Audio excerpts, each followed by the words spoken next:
The Humane Society of Young County has been dealing with financial issues off and on for years now. From as far back as 2013, the shelter has been struggling. In 2016 and again last year, they were down to just a couple weeks of operating expenses in the bank. And now they're being told that they'll have to shut down soon. Landon McBride joins us. And Landon, the shelter manager, just got this news last night. That's right, and she says they will have to close a week from tomorrow. They're working hard to find places for their 90 animals and are holding out hope that somehow they can continue running the shelter.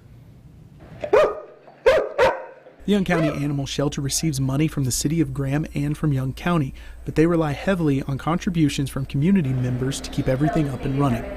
Shelter manager Holly Lawrence says although the cats and dogs continue coming in, that's not the case for donations. Our funding is not coming in. Our donations have pretty much stopped. And I think the last week I've checked the mail and we haven't gotten any donations.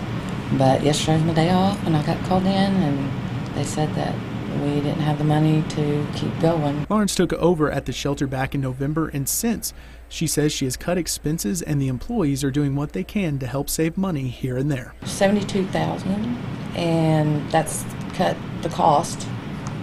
And if we don't need it, we don't buy it. So that's how we cut the cost. I mean, we scrounge. I mean, we do what we can. And here, the last few weeks, some of our employees have been buying supplies that we need. So, I mean, we're in bad shape. And on a tight timeline, too. That's why Bailey Smith has been working around the clock to find rescues to save the 67 cats and 23 dogs currently at the shelter. Most of our dogs we have tagged for rescues. Dog rescues are a lot easier to find than cat rescues because there are just way more cats than there are dogs.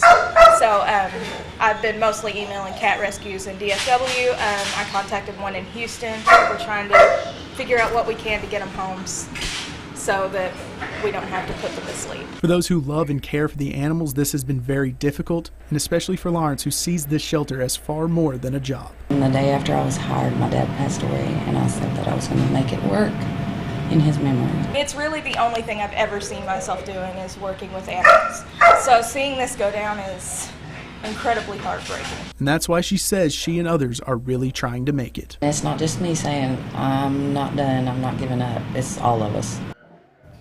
Lawrence says in hopes the shelter can be saved, she's already set up fundraisers for the month of September. I sure hope they find homes for all of those dogs and cats. Landon, thank you. And if you would like more information about adopting one of those animals or you'd like to make a donation, you can find all of that inside this story over at Texomashomepage.com.